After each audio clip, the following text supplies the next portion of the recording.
Hey there, it's Scott Taylor-Moore from G2G Social Work Training, Good to Go Social Work Training. It's my privilege to introduce tonight's podcast, and it's with Joe and Charli McLachlan. Charli lives in Tauranga now. Charli has had a wealth of experiences and a wealth of professional journeys, and she's going to be discussing with Joe a variety of things. And the beauty of tonight's podcast really is that it focuses on not just individual well-being and wellness, but organisational well-being. It briefly talks about her vocational journey and the work that she's doing at the moment. There are so many gems from tonight. I had the privilege of being able to listen into the Joe and Charli talking, but I'm going to watch it again just because there's so many nuggets that came out through it. One of the things to listen out for a bit later on is the conversation to do with her own well-being and some things she describes as stacking, which I thought was just a real gem. So without any more ado, please take some time, settle in, and you'll be it'll be beneficial, and it'll be something which you can share with other people, useful for newly qualified social workers that have been in the field for decades, anybody from the helping profession. Charli's got some real wisdom and some real and a great ability to be able to share it too. She's a very good communicator, and the way that Joe interacts with her too is just really incredible to be a part of. So all the best, and I look forward to, and our next one we'll let you know soon enough, but just enjoy tonight's podcast. So thanks for that. Ka kite.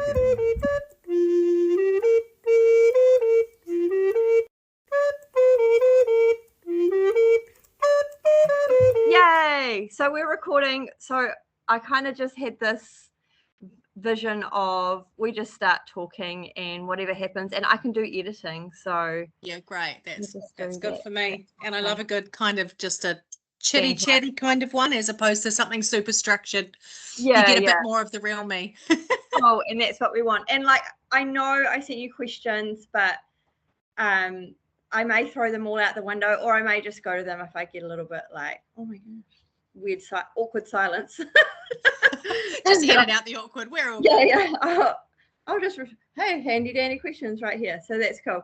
But yeah, this is my first time doing this. So online, eh? Yeah. Yeah. Cool. No, like ever, because Scott's done the other podcast that we did. Cool. So, okay, cool. Yeah. So thank you for being my inaugural interviewee. And that's actually quite cool. After the years of how we've connected, like I love that this is happening. The first time for you.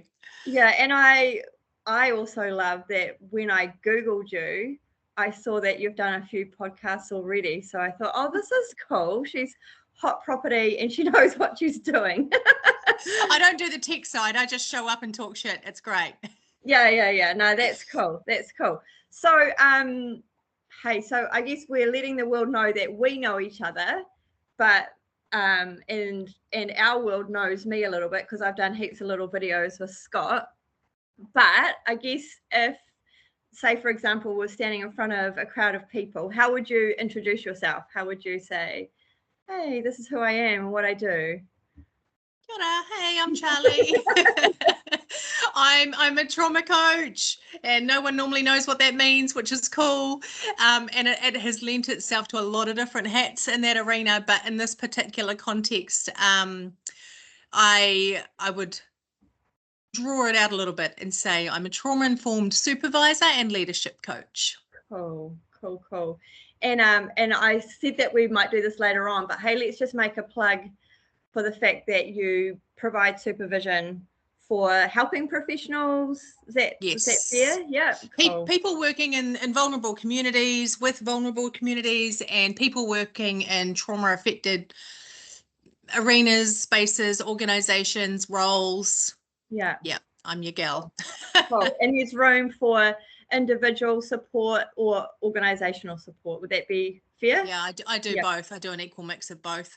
Organizations will bring me in to support the team, or else people will just reach out to me and be like, hey, I need some Charli support. Yeah. No, that's cool. So, like you said, trauma coach is not something that you can kind of easily just say and people get who you are and what you do.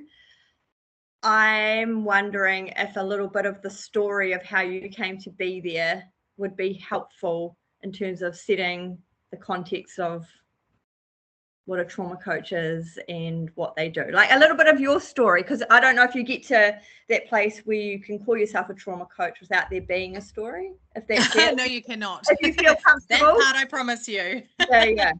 So so over the last few years, just weaving in and out of life's journey and weaving in and out of compassion-based, organizations, and I've just ended up kind of mixing and mushing it all together, which is what brings me to the many hats of a trauma coach. So I work with like individuals who are looking for like personal support based on their own trauma journey as well, not just people who are helpers and servers in the community or social workers, psychologists, that sort of thing. So I can kind of lend myself to both of those types of arenas, and that's why it's a multi-hat kind of a role. But I guess what brought me into it was, it started, I guess, with my own personal journey. I did come through some pretty intense stuff. And I'm trying to work out how to like say it succinctly without giving the whole story away. But I'm a single mom of 2 amazing teenagers. Yes. And I'm 40 years old, and you don't get into that position without it being a juicy up and down kind of a roller coaster circus. A dark circus. That juicy describing word, I think. Yeah. Juicy gets messy. Yeah. Crunchy, all sorts of things. Sour, bitter, cool. Too spicy, too hot, not nice. So a lot of that journey involved post-separation abuse, coercive control. I've got a background with religious abuse and a whole upbringing that kind of led me into a very toxic marriage, and then had my children, came out of that thinking, okay, can only get better from here. Well, wrong, because then you enter the family courts. And this is what I mean by the dark circus. You enter the family court arena, you enter the like I say, the post-separation abuse, all of the different types of control and wraparound pain that comes from choosing you ultimately. And then when you've got children who are under 18 and can't make decisions for themselves, family court steps in. So all of that, and then plus I was kind of working in, like I say, these trauma affected arenas, and so I started out as a primary school teacher. That was in South Auckland. I did not know that. Did you? That was my first. I didn't have the language back then that I have now, but boy, was I working with some really hardcore, colourful parts of society. I loved it. I really did love it. And that was my cold, hard introduction into the reality of how some people live.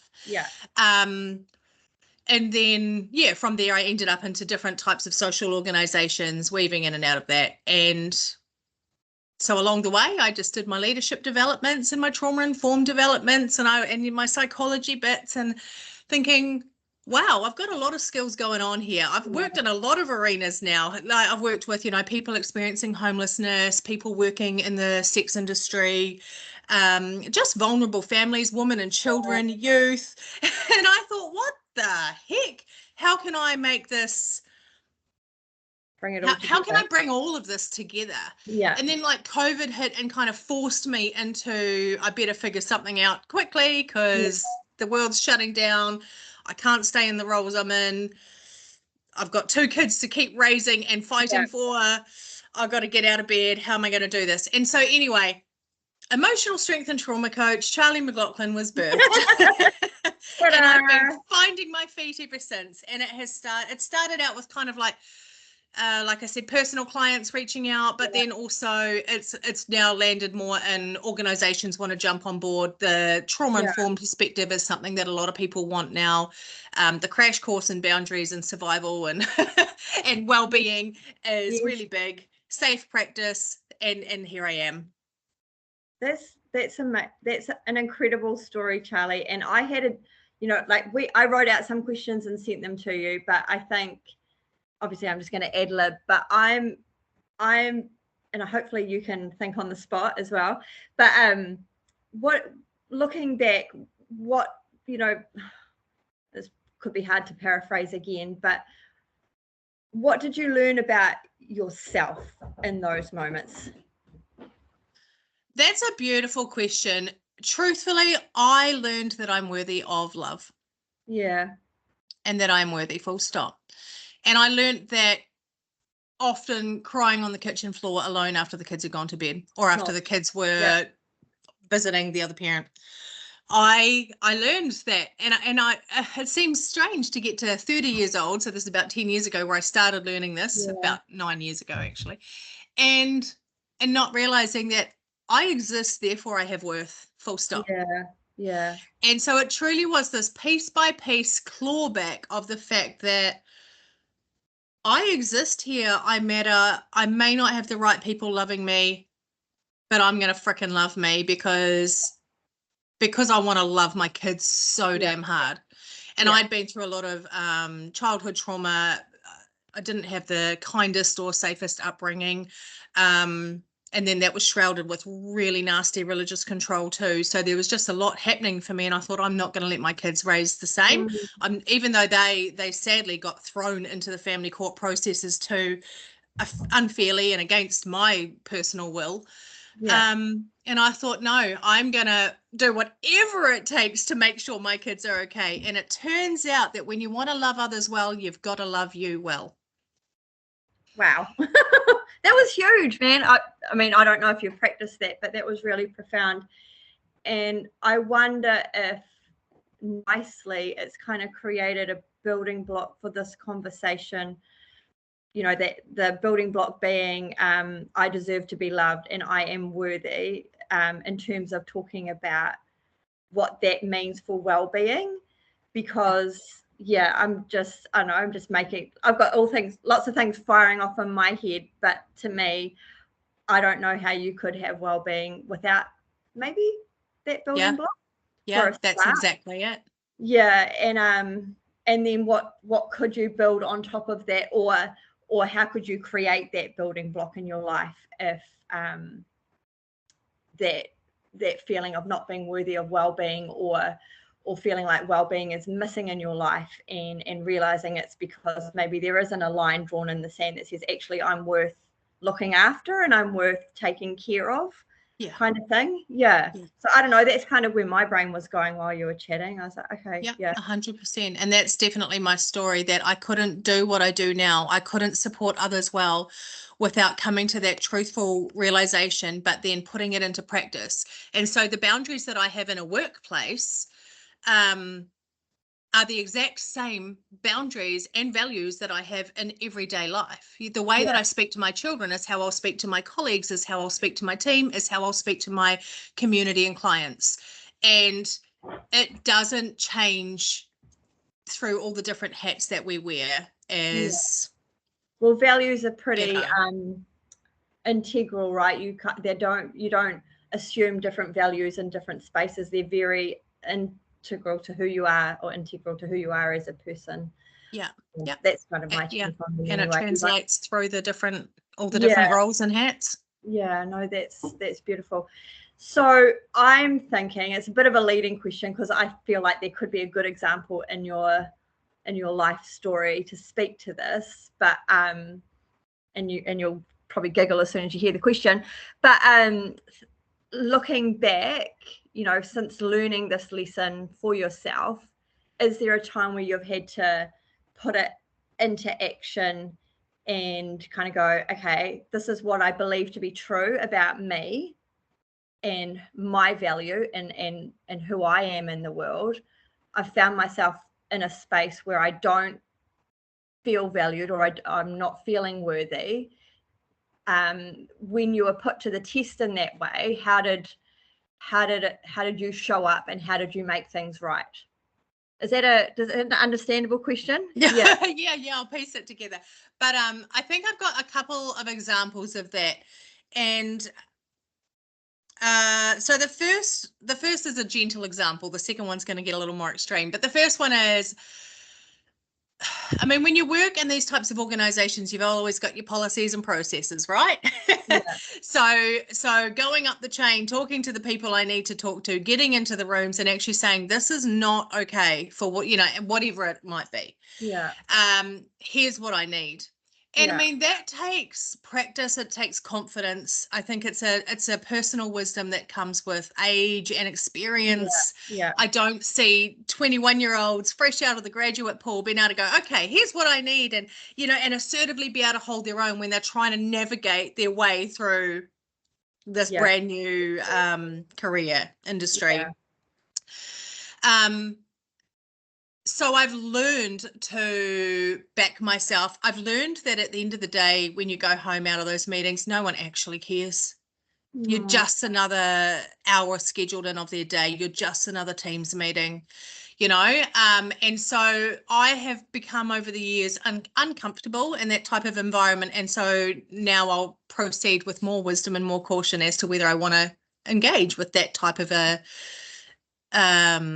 process. So, when I'm first getting into a contract or a role or an organization and I look at, they're interviewing me, but I'm interviewing them. Yeah. It's like, okay, so I'm going to ask you this type of question, and how are you going to respond when I say, how are you going to care about my well-being? How do you invest? How do you have your teams back? And there are often pauses where they kind of reflect on, oh, that was an unexpected question. There's the tick boxes that they'll always say, which is, oh, well, we offer EAP and we do this. And I'm like, okay, that's cool. That's great lip service. But how are you? Yeah. What are some examples of how you've had your teams back? Because real life matters. Yeah. The extreme example is where you and I first connected, actually, but we won't say, name names at the moment, but that particular place. Yeah. I decided on a day I would no longer stay in that role or in that room or in that environment. It was very toxic and very abusive. And I literally stood up, grabbed my pot plant and walked off to the elevator to leave. There's an image that so many social workers will be able to relate to. It's very Hollywood, eh? Like you can imagine the elevator doors going like this, and I'm standing there with my pot plant, eyeballing everyone, and I left. And I drove away. Yeah. And I rang my manager at the time, or my next level up, and I said, I won't be back. I'm done. Let me know when you want to collect my laptop. And I'm not even, you don't even get a notice period from me. I just will not work in this environment. So there's a cost to that. Yeah, that is courageous. There's a cost to that. Yeah. And for my own personal well-being, that was a cost that I was prepared as hell to pay. Yeah. And all good. Here I am a few years later, and I'm unaffected by that cost at the time. I'd never needed those people as referees. I've been too embarrassed to even ever want to share that I was associated with those people. So, it's kind of like when you take your power back in a situation, everything that seems like a cost or a negative, there's a way to take your power back and make it your story rather than a story you're a part of. Yeah, it's interesting you bring that power word into it, because I was thinking that as you're talking about your story and who held the power for the first few years, or for that those chapters, and then there was that moment where you kind of, you took your power back and started kind of redefining what being worthy and being looked after and being cared for looked like for you. So I mean, I guess that would be another theme in this conversation, along with I am worthy and I am worthy of love, is about recognizing where the power sits in a space where you're feeling like your well-being isn't being taken care of. Is there something going on in terms of power, and who's holding it, and is the person holding the power looking out for you and looking after you? And that's just a reflection, as you're talking. So I'm thinking, you've had these experiences, you've come a long way. I'll say a long way. There's always so much further to go. Yay. Lots of learning about yourself and stepping into a coaching space and learning through relationship with other people and kind of what they're experiencing out there. So you get to kind of see what's happening either in duplicate or kind of en masse when you start working with other people. Are there patterns you're seeing in our industry or like the helping profession, or themes that keep kind of coming up in terms of the helpers? I don't know, it's not really a very good and well-formed question, but yeah, are you seeing any patterns in terms of things that keep on coming up over and over again in your conversation? Yeah, definitely. And I mean, I support people who are really working with all of the most vulnerable in society, from pregnant teens to homeless experiences to hunger, so Kai support, and beyond. And I think patterns at this point is even too gentle of a word. I am seeing bright red, flashing red lights every fucking direction that I turn. Yeah. I don't have one single organization that's nailing it. One is coming to mind where the leadership have worked so hard and they will invest in their team so hard to get the supervision and the support that they need. So out of everyone, that's a very small, tiny percentage out of everyone I currently work with and everyone I have worked with over the years. One comes to mind that is kind of close to nailing it, and that's what is so alarming. The patterns / bright red, lights is red flags. Burnout central. It's just insane out there. The loads people are carrying, the client loads, but the dynamics and needs of all the clients. So it's not just about having, I've got 24 clients. You've got 24 complex clients with families and lives and huge amounts of need. It's and then you've got personal well-being that is so fallen by the wayside. And it's never as simple as, oh, okay, let's talk to someone about, okay, well-being, what do you need, how can we look after you? The mindset to crack through the brick walls that we've put up so much in our culture that we don't get to put ourselves first. That well-being, that's what I was going to ask. What's the thing behind the thing? And you're saying it's a cultural thing?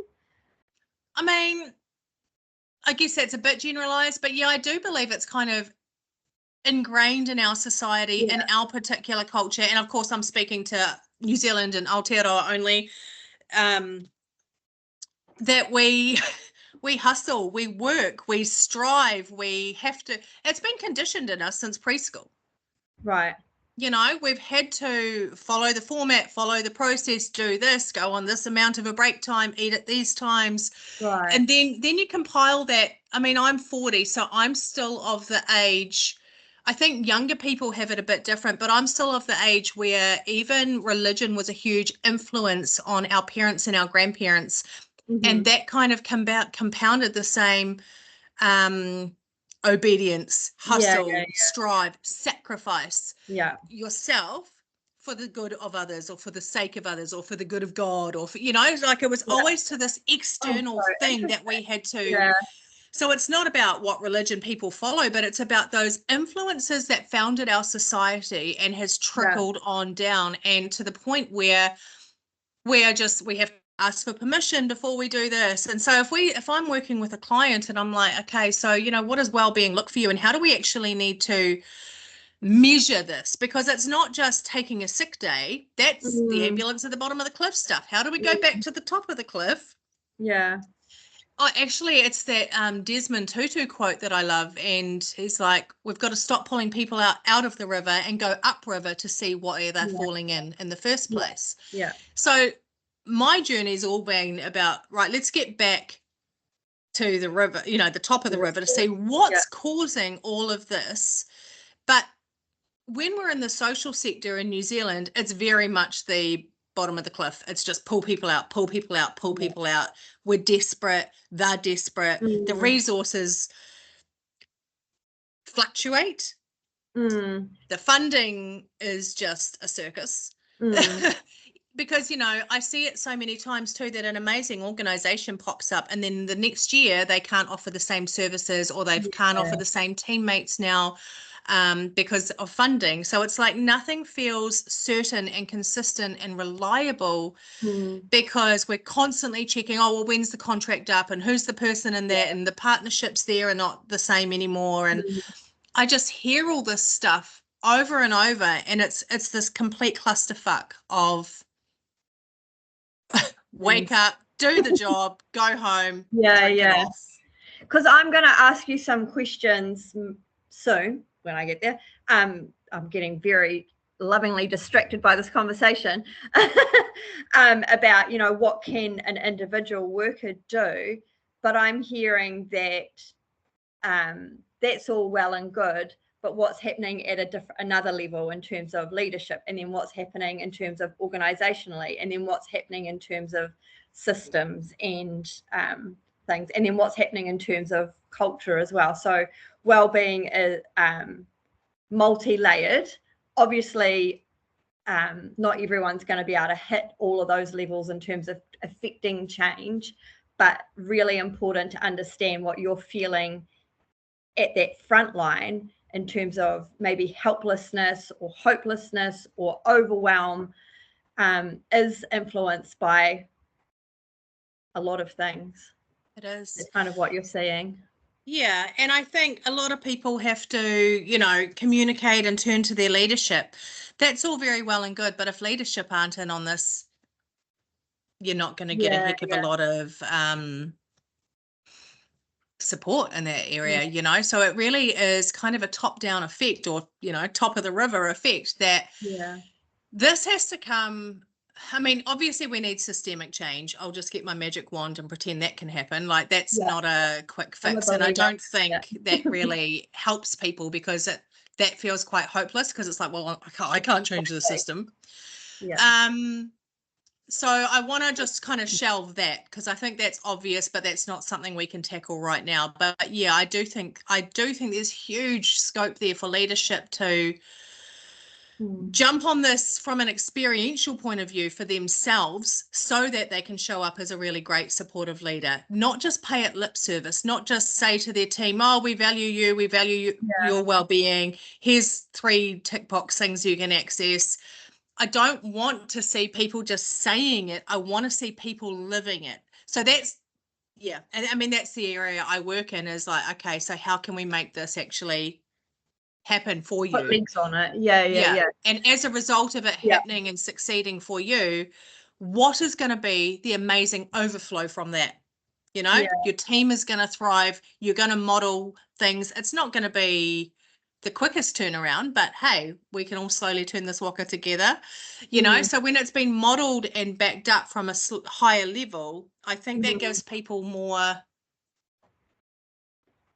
permission and encouragement to try it and learn to trust it and learn to feel safe with it. And I'm a big believer in systems change, and I think there are some really cool people who could well hear this conversation and who will be the right person to move in those spaces and do some really awesome things. So I'm not going to lose hope for that. But the thread I am interested in pulling is that you talked about there was one organization who is doing some amazing things in this space, and you don't have to name them, but I thought if you felt comfortable, like giving some examples of some of the things that they are doing, because otherwise it's kind of like big ideas, but sometimes hard to come up with what that looks like when you do put legs on it. So right. But some of the things that you're seeing at. So this one that comes to mind for me, I really love. It's what we'd call probably a medium-sized organization. So big, decent enough team, and a team that are not always in the office because they have to have satellite offices in the wider districts. and rural districts. So the first thing is like super intentional, getting people in the room. So we're actually creating space for our workers and our teammates to come together, which means we're blacking out that morning. We're making sure travel is paid. You're getting here. And then it's Kai, like put it on a decent spread. You know, people, The people will that's, come. it's a, yeah, people will come. And I think the regularity and the consistency of this particular one versus organizations that you never know when the next team group's going to be together. You've got new people starting that you never meet in person. You talk on Teams once or twice, but you don't know who they are. Getting people in the room is building our community first. And when our community is strong and safe, then our overflow is strong and safe. So that's like a really foundational first easy step. They kind of took the budget cap off supervision, which I think was really great. Cool. I personally, as a supervisor myself for one of these teams, I worked with that and still came to a budget that suited them. But it means that instead of having these super low budgets, like $150 every 4 months, right, it's like, actually, I trust my staff to autonomously know what they need and when they need it. So you guys book it in and we'll get billed. And it's just a really high trust model. Instead of the leadership going, okay, well, this is how you're going to do it. It's actually handing the power to the team and saying, okay, we trust you. We've hired you. We know you're good. You've got a heart for this. What is it that you need and how can we support it? So it's not a matter of financially it's been exploited now because they shimmied the budgets. They just went with a high trust model and it's ended up with more empowered staff, more supported staff, and people who can have their needs met as and when they need it rather than ticking the boxes. So I think that's been one of the biggest things. They also invest in a lot of team building style PD, and that's incorporated in the kind of get together and the Kai as well. So, so like they kind of layer what they do. They've been really strategic about it. And then I think they're about 3.5 years deep on this kaupapa now. And so they've got like a plan, a strategy around it. It's not just something that's ad hoc. Yeah, and they've got the evidence now to show how this is far more successful for their clients, and they're working with very vulnerable clients. In some of our most vulnerable communities. And what would their staff retention look like? Oh, their staff retention's been amazing. I mean, they're like everybody, they deal with funding, so that's been really challenging. And so they have lost one or two as that contract comes around. Other than that, there's not been any staff change over. It's been retaining the staff, and it's even been supporting them. Someone's had a baby and then come back part-time. Someone's actually gone on to study more and they can create it to work around that, so having that sort of safety where people can say, this is where it's at. How can I still be a part of the team? And still have all of that stuff provisioned for them, even though their personal lives are changing too. Interesting how, because I've sat at a leadership level where you're looking at budgets, and the first thing is that you think about how much you're spending, but in the same breath you're saying, and I found this to be true myself, you will save over time as well, because the cost to an organization of high staff turnover is huge. It's all that institutional knowledge that goes with them.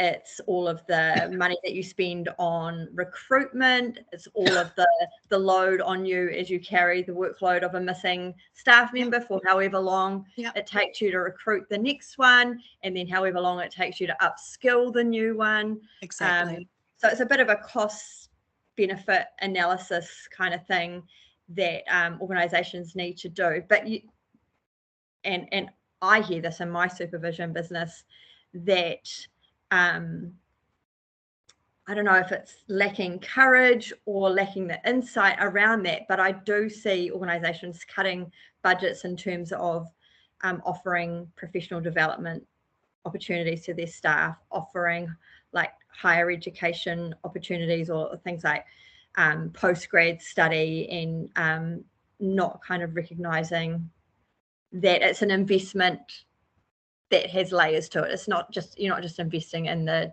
team member, you're investing in your organization, by proxy kind of thing. So absolutely. And they'll have budgets for recruitment, and this is the really funny ironic thing. It's like, well, skim off the recruitment budget, buddy. And actually look at how we can do this differently. Redistribution of money. No, that's really cool. No, I like that. I was hoping that lesson might come through, so nailed it. No, I just hope that, and I didn't know that people will be listening, so that's really invaluable. Valuable, whatever the word is, that's good. So that's cool. So then if we take it down a level again and we come back to the individual, because I do really feel for people on the front line and feeling like, okay, a lot of the time the only thing I feel like I have the power to change is me. Well, that's a starting point for them, right? That they've recognized that they're uncomfortable, and that kind of serenity prayer stuff, because looking at trying to change a whole organization as a tired social worker or tired frontliner can feel really tough. So thinking about at an individual level, well, actually I'm going to go back even one step further. What things do you notice when you have someone coming to see you and you're like, I think we need to start having a conversation about your well-being and looking after you? Because you're giving me all sorts of clues here, or you're dropping all sorts of chestnuts about your well-being. What are some of the things that you see that are red flags at an individual kind of level?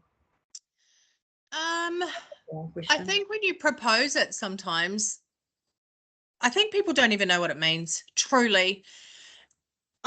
Some people will say, yeah, I go to the gym, or yeah, I walk the dog. Okay. And you feel like shit at the gym, and you feel like shit when you're walking the dog. Like, it's like, how do we really derive what this means for people? And it is such an individual journey. It really, truly is. I mean, I'm still uncovering my own well-being as well, which I'm sure we'll circle back to later. Like, it also is one of those things that gets to change as your needs change as well. So it really has to be, I've learned, a gentle approach. It's not something that you can sit there and say, okay, we need to work on your well-being. That's actually too heavy and confronting for people, because people go, where the hell do I start? Because they might be going home to a busy family. They're still got to go and cook for their kids. I've had to. They might sleep like shit. They might have some really hefty bills coming in, and so things at home are a bit whatever, and they haven't been able to get the right groceries sorted this week, and everyone's manic. So it's more than just, okay, you've got your gym membership. It's like, it's like, okay, so what is it that's really happening for you here? And a lot of people are really, dysregulated in their own nervous system. They don't know how to get unstuck. They've got to get petrol on the way home, and that's actually jumped 12 cents from this morning, and that's a real freaking thing, right? Like, how do we get the regulation inside of a nervous system? Because that's ultimate well-being, and to me is actually understanding that your body gives you the cues that becomes your mental health, your emotional health, your spiritual well-being, all of that. But we've got to get the body, the nervous system experience in a regulated state, or at least know how to access that. So so how would somebody know that maybe they're getting dysregulated, or that their nervous system is kind of going kind of thing? What do you see showing up? Well, a lot of people actually live in that state, and they walk in 8 a.m. at the office after sitting in traffic for 35 minutes with their overpriced latte from Z. And I'm not judging any of this. This is me too. This is Yeah. not, I'm just kind of You need painting it. a picture here, right? Yeah, You know, or they're 2 for $5 V bottles, and you arrive at 5 to 8 and you're ready to go. Yeah. And it's like, so the environment and the structure already, and so people don't often realize that they're dysregulated, because this is Normal. like so normal, and like how else could it possibly be? And everyone So, around us is doing the yeah. same thing. Yeah. So it's just about kind of, I think, awakening awareness around that with people, being really gentle with the language and the validation that we kind of use, a little bit of questioning to be like, okay, so what about that situation felt healthy to you? And when they're like, oh, actually none of it, you know, holding space for that realization to drop in, starting to work with people's what brings individual people joy or uplifting or encouragement, and learning how to kind of use our breath a little bit too. I don't do like breath work practice, but there's a real power to, are we shallow breathing? Are our shoulders like this? Or am I able to just pause when my boss has triggered me, and I can actually deep breathe into the bottom of my belly and learn how to release it properly? You know, so it's about really intentional pause, very gentle awareness, self-awareness, because once people start learning these cues for their body, again, this is not just an 8 till 4 in the office. No. This is, okay, now my husband's done this, and my teenager's done this, and my toddler's done this, and this is what's happening all the time, and my grocery bill's up, and the traffic's triggered me. So it's actually about, it becomes the whole life journey. Do you get the sense that people are quite disconnected with what they're experiencing in their body? You know, that their body's giving them clues and they haven't connected the dot, maybe? Or that's definitely a part of it, but I don't get too concerned with that, because I think it's quite almost easy to turn that connection back on if someone's willing. Some people don't want to, and that's okay. Some people, it's too confronting right now, or it's actually they feel too deep in it.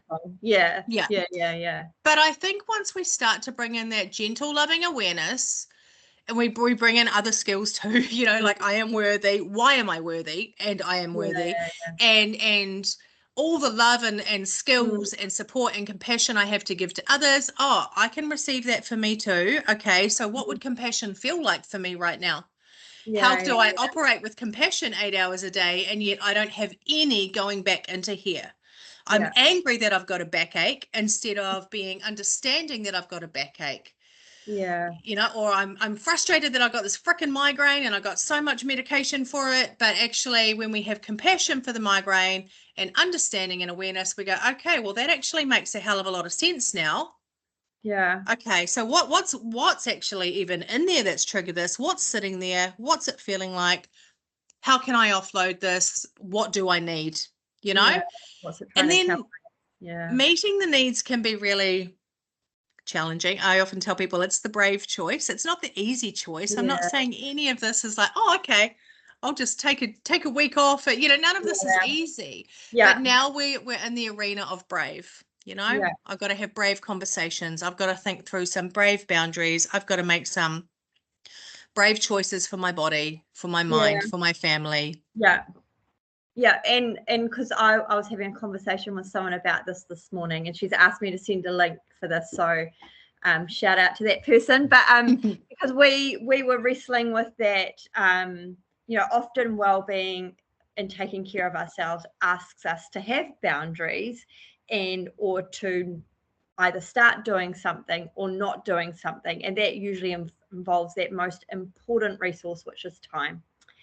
And in doing these things, the wrestling match that I found myself doing, I know this person did as well, and I believe lots of people in the helping professional find, is if I take the time to do this, then I'm not doing the work, and then it will just come back to me, to bite me later on, because the work's not going to go away, right? And so the reason why I'm not looking after my well-being is because I have to get everything done. And if I do look after my well-being, then I'm not getting everything done.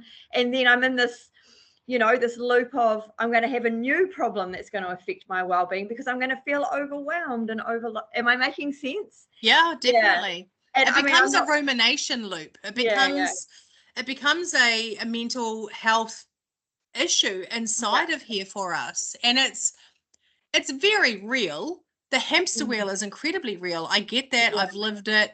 I still dip in and out of it myself.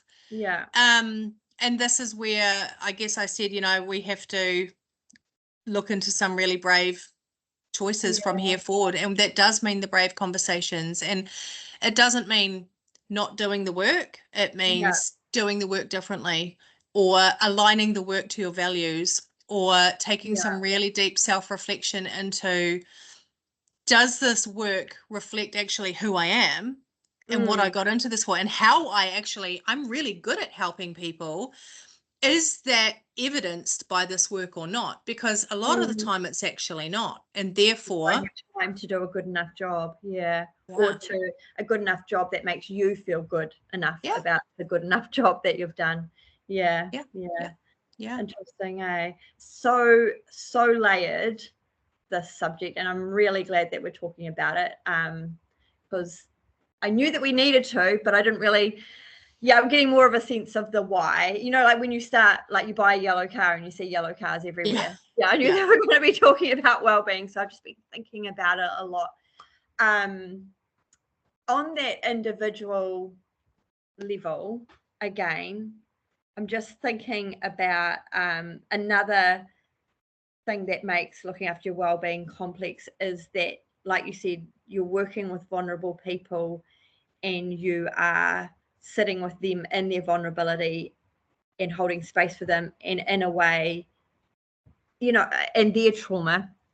And it's not unreasonable to think that in some way you'll be affected or impacted by that, that kind of secondary trauma kind of thing. And I'm just, again, don't know if you don't have to have the answer, but I'm just wondering if you've got any thoughts around how to be in those spaces and have consideration for your own well-being at the same time.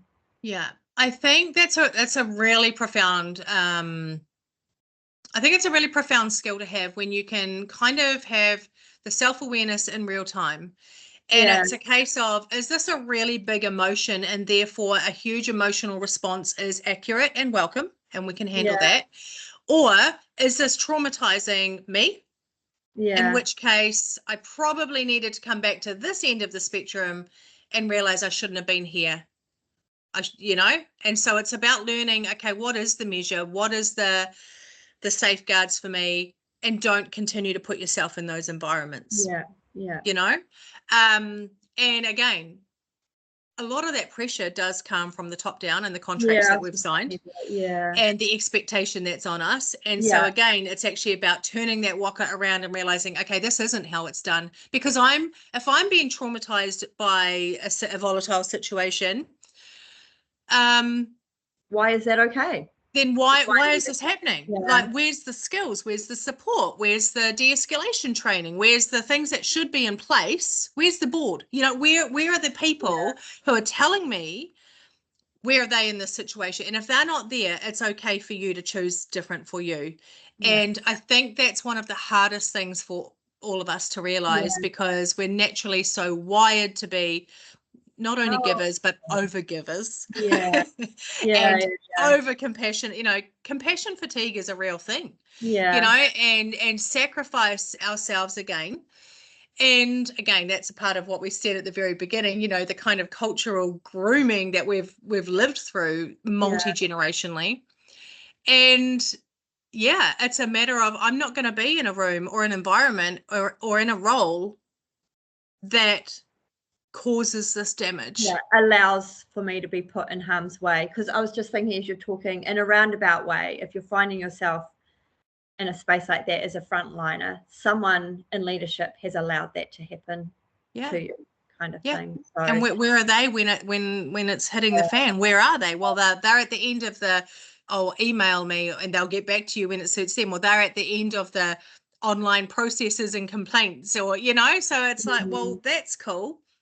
I'm not a process. I'm a person, and this is affecting me. And it's a problem that it's affecting me because it's not to say I'm not resilient. Like, we're talking about traumatic situations here. We're not just talking about a bit of extra stress or some, like I say, emotional stress is okay, and we handle that differently. But when there's dangerous situations.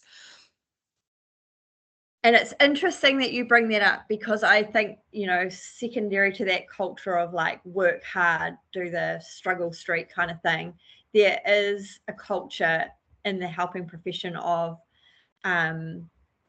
don't speak out if you're struggling, don't show a weakness. You're supposed to be the professional in this space. My manager, like, you'll have managers who say, well, I went through that, what's wrong with you? That's so big. Like that kind of culture as well, that isn't helpful for people who feel like they need to speak up and speak out about what's going on for them. I think this is where there's a huge, we're so behind the 8 ball in New Zealand with this, is the awareness of trauma-informed practice. That's I think one thing that's really missing, because I think even when you get yourself into a heightened situation like what we're talking about, understanding what's going on with the vulnerable, when we have a different understanding about that, it affects us differently as well. But when we're not being trained properly in that, like, to my knowledge, the social work degree still doesn't include trauma-informed practice. I know the psychology one doesn't, maybe there's been a turnaround in the last 18 months, but as I last checked, there wasn't. So, like, it becomes on-the-job training, and it really needs to be learned from the get-go, really. When we're dealing with people, this is what you're actually dealing with. None of this is personal. They might be aggressive or intimidating or overwhelming, but that's actually still, it's not personal, it's not about you, but this is what they're experiencing, and this is why it manifests in their body this way, and why it comes out of them this way.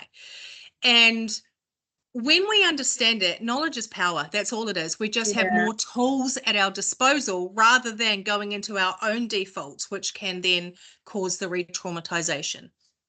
Yeah, no, I was just thinking, I think, I've heard whispers and flurries around different bachelor programs, including trauma-informed practice in it, but I acknowledge that they'll be hitting, first and second year students, and there's a lag between when they will hit the workforce and leadership really understanding that and that affecting change for people at the front line. We don't have all the time in the world, but I did want to pull that thread of you use the word tools, and I'm curious about, what do you do? What do you do to look after your well-being? What are your tools, Charli? Like I said earlier, these have permission to change too. So I'll tell you what tools are working for me. However, they haven't always, and they probably will not always. And I think people need to realize that, because they kind of go looking for, like, okay, what's 2 or 3 things I can do? And then that becomes law. And and it's like, but they're not working. And so then have a gentleness with yourself, a check-in with yourself. What is going to work for you? So a few of my tools include, I am religious about my sleep now, like sleep quality and sleep stacking. So, like, prioritizing damn good sleep. And that's been years worth of learning, because I've been a terrible sleeper. So I've had to learn how to train my mind, heart, body, and created a sleep stack around that. I have an amazing supervisor coach myself who we do a very new style of supervision. And this is what I've got a few clients on this now, and I want to keep doing it more. So anyone out there who wants a supervisor with a new trend, is on-the-go voice coaching, essentially. So instead of scheduling in for the 14th of April at 1 p.m, which I still do majority, they kind of work on a monthly, let's call it like subscription. That's not the right word. Anyway, and so we'll do, if they need to check in on a casual Wednesday afternoon, they can actually do that. It goes through WhatsApp, it's voice coaching. They're like, here's the scenario. I cap each one at like, don't go over 8 minutes because none of us can handle that. And then I'll get back to them when I can. Yeah. Because it creates a real time, genuine, authentic check-in or whatever they need, supervision wise. So I have that I pay for that for myself as well as I'm, do that with clients. I've become intentionally slow. So I cook all my meals and I put my phone away while I do it. And I'm really intentional about that slowness now. I'm choosing to actively multitask less because I'm the queen of multitasking. Yeah. And I need to stop. So, intentional slowness, prioritizing joy moments. So if I'm driving past a beach between appointments, I'll pop in and have a look, and I'll just stand there and breathe with my hand on my heart, and I'll just soak in the joy. I'll be like, breathe in the beauty of the ocean, exhale the stress or the tension, and then I get on about my day again. So breathing is a big one, nature, grounding. I do all of those literally on the regular. They're so second nature to me now. I get massages on a really regular basis because my body carries the tension. And then good nutrition, because and I'm not like, a super fit, healthy, it's not about, I eat really well because it's bougie. I eat really well because it literally fuels me, and it just keeps me going when compassion fatigue is so real. And so knowing that I've got good quality ingredients, I'm intentional about my meals, I'm not eating on the run. Again, I've learned this the hard way because I used to be the girl who ate on the run and had the 2 Vs before 8 a.m. It's about changing the nervous system. So I brought myself back down. And so those things are really important. But investing in the coach, the supervisor, has been, because they're the person that gets it, and I can throw anything at them and they get it, and they have to get it, Yeah, that's so cool. I love that idea, and I thank you for sharing your well-being kind of tools, because they are different than what you hear, often. And I think it's kind of giving permission to people to be creative and look wide. I think probably in my career I've interviewed maybe 200 social workers for jobs, and you ask that question and you're right, you hear the same thing over and over again, and I'm like, well, maybe we need to do something different, because I don't know how well that's working, those walk the dog on the beach kind of thing. But so thank you, I really appreciate that. We are at our time, and I know you've got to go and be a mama, but I didn't want to leave without asking the random question that we're going to bookend all of our conversations with, because Scott and I, we love to read. I read my ebook because I'm younger than him. No. Also, I can zoom in and make the letters really big, and I can actually read it. Yeah. But I think, hey, I'll segue nicely into it by saying reading is another way that you can take care of yourself, because you can't read and do anything else at the same time, right? And you can invest in your soul and your mind in terms, and invest in yourself when you're reading. So I'm super curious, Charli McLachlan, is there a book that you would recommend, just either for joy or for, I don't know, for work-related enjoyment? I love it. There is such a thing. Yes. I don't know. Yes. Tell me. No, there is. And I'm going to tell you in a minute, but you actually made me want to just share one other thing. Is there time for me to just drop a nugget in? This is your time. You go for it. Because, I love, you said there's nothing else we can do while we're reading. And here's a trick. Actually, there's it's not that you're wrong, but there's a way we can set it up to really anchor in the nurture that it provides, the rest that it provides. Okay. Good. So this is off the top of my head. What I would do is I'd get my favorite blanket. I'd get my favorite candle. I'd get my favorite snacks. I would invest in this one cuts me out sometimes, but I bought an expensive Frank Green bottle in my favorite color, so that when I'm drinking, maybe you have a favorite cup that you want to put your tea bag in. All of this is about being so intentional, having the space, the room, the favorite chair, the thing that makes you feel comforted, looked after.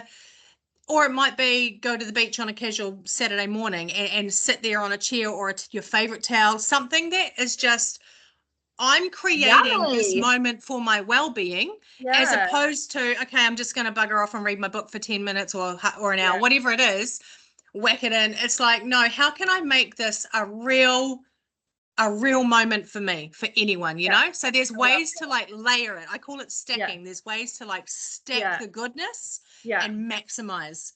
That's and yummy. The book, that makes me think of yummy. Go, tell me the book. Now I'm the keen. book I want to recommend, it's called Untamed by Glennon Doyle. Oh, tell me a little bit about Untamed. Why the shout out for that?